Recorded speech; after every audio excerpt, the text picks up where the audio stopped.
got their alphabet. Let me explain, here it goes. A is for ambition, be what I wanna be. See past the situation that's in front of me. Doubt is an enemy, F we say fuck them. The irony is they inspire me to love them. G is past go when ignite the cash flow. When H is put your heart in whatever's your last hope. I inspire but two light the fire. So we be the streets #1 supplier. And J is for them Jordans for my niggas when I make. La peinture, considérée comme une forme artistique, consiste à appliquer manuellement les couleurs sur une surface. Au Gabon, il y a des jeunes qui s'illustrent dans ce domaine, mais malheureusement peu connus du grand public. C'est dans cette perspective que nous aurons la rencontre d'un jeune peintre talentueux dénommé Doris Picasso. Allez, c'est parti. Bonjour Doris. Bonjour Darius. Alors pour ceux qui te découvrent, qui est Doris Picasso? Doris Picasso, c'est un jeune talentueux. J'ai commencé depuis 1980 en RDC. J'ai travaillé et j'ai traversé à Congo-Brazzaville, précisément à Pointe-Noire. Et voilà raison, là je me retrouve maintenant au Gabon, c'est là où je suis, j'ai fait ma vie avec ma famille. Voilà. Alors l'appellation de Picasso fait référence au célèbre peintre espagnol Pablo Ruiz Picasso. L'appellation de Picasso, c'est un jeune blanc qui a acheté mon tableau, il a amené ça en Europe. Lorsqu'il a exposé ça, les gens ont acheté. Et le monsieur m'a balancé dans le monde sur réseaux sociaux. On m'appelle, voilà au Gabon, il y a un Picasso au Gabon. C'est là où le nom de Picasso au Gabon est venu. Comment l'aventure a-t-elle commencé? L'aventure, vraiment, ça n'était pas facile. C'est une étape que je ne peux pas oublier dans ma vie. Supposons qu'un artiste, tu fais un tableau, tu ne vois pas la personne qui peut être intéressée. Et voilà, ça c'est la première étape. Deuxième étape, tu as l'œuvre, tu as des tableaux à main. Et tu commences à se balader. Tu peux prendre ici, tu quittes ici jusqu'à Aovendo, exemple, avec le tableau à la main. Vraiment, c'est douloureux. Vraiment, avec la pluie, le soleil, vraiment, ce n'était pas facile. Voilà l'étape vraiment très difficile que j'ai connue dans ma vie. Vraiment, je ne peux pas oublier. Quel a été le déclic dans la peinture? Bon, lorsque mon grand frère faisait la peinture, je voyais en lui, il y avait l'avenir. Parce qu'à un moment, tu vois, il y a beaucoup de gens qui viennent admirer, apprécier l'art. Vraiment, ça me fait du bien, quoi. Donc voilà, moi aussi, un jour, je serai aussi un grand peintre. J'aimerais voir les gens autour de moi, les gens viennent apprécier. Vraiment, ça me fait du bien. Et voilà quoi. As-tu déjà fait des expositions? Ah oui, Doris a déjà fait beaucoup des expositions. Comment ça s'est passé les expositions? Oui, bon, un moment ça passe bien, un moment ça ne passe pas bien. Donc même là, on a encore une autre exposition en face de l'armée de l'air. Il y a une salle là. Donc le 28, on sera tous avec l'association Adèle, je pense, association Adèle. Donc on aura exposition là-bas, on appelle ça marché de Noël. Donc voilà quoi. Donc il y a des gens qui m'appellent, on fait des expositions. Pour ça, il n'y a pas de souci. Comment le public perçoit ce que tu fais lors des expositions? Dans les expositions, le public vraiment reçoit mes œuvres avec beaucoup d'émotion, avec beaucoup d'amour, beaucoup vraiment d'affection. Lorsque tu vois la peinture, parce que c'est la conjugaison des verbes et des couleurs, achevées et inachevées. Donc lorsque tu regardes la couleur, même si tu avais beaucoup de soucis, mais lorsque tu vois la couleur, c'est comme juste la consolation, quoi, quelque chose un peu comme ça. Donc le public accueille les peintures vraiment avec beaucoup d'amour. Vraiment, il apprécie ça beaucoup.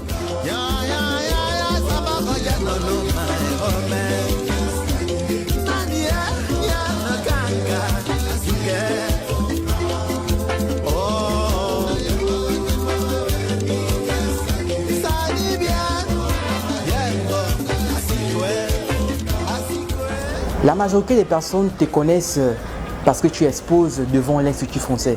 Ça fait combien de temps que tu exerces au sein de cet institut? Oui, devant l'Institut français, c'est plus de 10 ans. Je suis là. Oui. Ce qui me fait beaucoup plaisir, c'est parce que par jour, je reçois beaucoup de gens qui viennent admirer mes tableaux, prendre des photos, prendre des selfies. Vraiment, ça me fait du bien, quoi. Donc, c'est ça, ce qui me fait la joie. Autrefois, ce qui me fait un peu... Ce qui me fait mal, parce que lorsqu'il y a la pluie, je suis un peu dehors. Donc, les intempéries, la pluie, tout ça, je suis vraiment je ne suis pas protégé. Voilà ce qui me fait un peu mal, quoi. Le marché gabonais peut te permettre de voir plus loin, c'est-à-dire avoir un atelier. Oui, monsieur, vraiment, je suis vraiment très ravi pour ça. Parce que moi, je suis la fierté du pays. Lorsque les gens m'appelaient Picasso au Gabon, je suis très fier d'être appelé Picasso au Gabon. Donc, je représente le Gabon entier, je représente le Gabon même à l'étranger. Je suis vraiment la fierté du pays. Alors, tu as cité au préambule ton grand frère. Comment aujourd'hui perçoit ce que tu fais et ta famille en général, bien sûr? Ma famille est très contente, malgré mon grand frère il ne vit plus, il n'est plus là. Donc, mais ma famille est très contente à ce que moi j'ai fait. Qu'est-ce que tu dis? Non, ma famille m'encourage toujours, allez-y plus loin que ça. Quand tu t'es déporté à l'étranger, où tu préfères exercer au Gabon? Pour moi, je préfère exercer ici au Gabon. Pour à l'étranger, c'est aller faire juste les expositions et retourner ici à mon pays Gabon. Quels sont tes projets, Doris? Mon premier projet, d'abord je me bats jour et nuit, c'est de quitter d'abord dehors. Ok. Et chercher un box, chercher un endroit respectueux et exposer mes tableaux et inviter les gens à l'étranger pour venir voir ici au Gabon, il y a un Picasso. Voilà mon premier projet. Et le second projet, c'est lequel? Mon deuxième projet, c'est d'aller représenter mon pays Gabon à l'étranger. Voilà, ça me fera vraiment du bien. Alors Doris, vis-tu actuellement de ces expositions? Ou bien tu as une activité hormis le fait d'être peintre? Actuellement, je vis que mes tableaux. Bon. Qu'est-ce qui te distingue des autres peintres? Ce qui me distingue des autres, c'est le mélange des couleurs. Voilà, la conjugaison des verbes et des couleurs. Voilà, achevé et inachevé. Voilà ce qui me distingue avec les autres. C'est le style là que vous voyez. C'est le style là que vous voyez. C'est ça, c'est que je suis un peu spécialisé dans ce style-là. On appelle ça cubisme. Cubisme, c'est un style figuratif, hein, qu'on ne dévoile pas le vrai visage. Donc il faut maintenant lire le tableau, il faut rentrer dans le tableau, il faut percer, lire le message. Donc c'est ça quoi. Il y a plus. Et tu as perçu ce style-là où? Où as-tu appris à faire ce style? Non, j'ai appris ça depuis au Congo. Okay. Oui. Comment ça s'est passé au Congo? L'apprentissage s'est passé comment? Bon, c'est comme quelqu'un qui m'a appris aussi. J'étais à l'école, Académie des Beaux-Arts, et j'avais aussi mon maître qui me montre aussi beaucoup faire ce style-là. C'est un bon style. Comme il me parlait beaucoup de Picasso, moi je ne connais pas Picasso. Voilà ce style-là, c'est un bon style. Donc voilà, je me suis aussi rentré dans ce style-là. Voilà. Doris, autour de nous, il y a des tableaux, je dirais même des magnifiques tableaux. Peux-tu nous expliquer la spécificité de chaque tableau? C'est possible? C'est possible. Alors on va se lever, On va commencer par ce tableau. Quel est le message de ce tableau? Ces magnifiques tableaux représentent beaucoup de choses. Okay. C'est l'art abstrait. Okay. Bon, je voulais juste expliquer. Okay. Ces magnifiques tableaux représentent beaucoup de choses parce que c'est l'art abstrait. Okay. Maintenant, l'idée de l'artiste, c'est quoi? Ici, il y a une figuratif à l'intérieur. Ok. Voilà cette figuratif, il y a aussi l'œil, l'oreille et la bouche. Ok. Ça va représenter quoi? Ça représente un chef. Un chef en tant qu'un Africain. Un chef, lorsque tu diriges les gens, il faut avoir la vision. Ok. Tu ne peux pas diriger les gens sans la vision. Ok. Sinon, pas, tu vas cogner quelque part. Voilà, un chef, c'est un pouvoir. Ici, là, ça représente le pouvoir qui vient de la part de Dieu. Ok. Donc, le pouvoir, ça ne s'achète pas au marché. Le pouvoir, c'est quelque chose qui vient de la part de Dieu. Voilà, un chef, il doit avoir aussi l'oreille pour écouter aussi les autres. Lorsque vous êtes un chef quelque part, voilà, ce n'est pas ton matin comme ça, tu commences à décider, machin. Non, il faut avoir aussi l'homme, oui, une oreille pour écouter aussi les autres. Voilà, ici, le devant, ici, il y a la bouche. La bouche, tout le monde peut décider. Et le dernier mot, c'est le chef qui décide. Voilà, c'est un magnifique tableau. Merci. De rien. Alors c'est pas le seul tableau, derrière nous il y a un autre tableau. Voilà. Et la spécificité de ce tableau c'est que tu l'as fait en deux. Ouais. Tu peux l'avoir fait en deux. Bon, ça représente l'homme et la femme. Ok. Si vous êtes un homme, vous n'êtes pas encore marié, vous êtes toujours la moitié. Ok. Donc, même, c'est la même chose aussi avec la femme. Si la femme elle n'est pas encore mariée, la femme toujours est la moitié.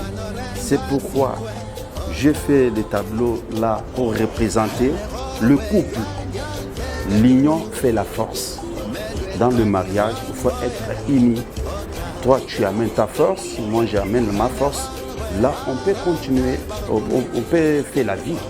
Voilà ce qui représente ce magnifique tableau. C'est union fait la force.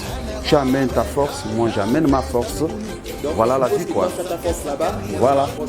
Voilà. Et lorsqu'on colle, On colle, ouais. on fait la force. Union fait la force, voilà. Voilà. C'est pourquoi on va prendre cet animal-là.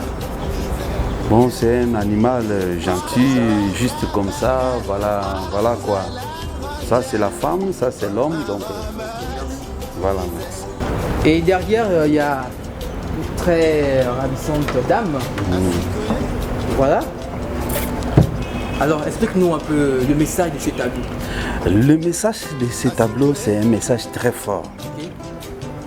Je voulais juste expliquer que la partie intime de la femme, ce n'est pas exposé à tout le monde.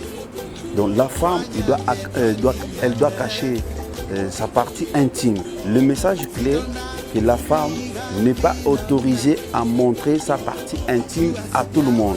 Donc la personne qui a le droit de venir tourner le visage de la femme pour découvrir le partie intime de la femme, c'est la personne qu'on a élue, la personne qui a honoré la femme. Donc voilà, c'est cette personne-là qui a le pouvoir de venir tourner et voir la partie intime de la femme. C'est-à-dire que tu honores bien ta femme, là tu as tous les droits. Voilà le message clé. Ah ouais. Et là on voit un regard assez pointu. Pourquoi ce regard même? Pourquoi l'avoir mis ainsi? Non, dans la vie, il faut être un homme charismatique. Ouais. Parce qu'un chef ne se laisse pas facilement. Voilà, il est là, il est en train d'observer les autres. C'est lui qui donne l'ordre. C'est lui, Argentin, c'est lui là qui donne l'ordre. Voilà cet regard-là.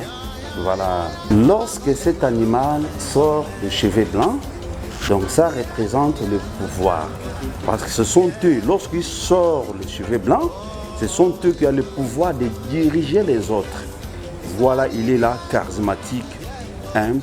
C'est lui, il observe maintenant le monde. Voilà, c'est un magnifique tableau, c'est un réalisme.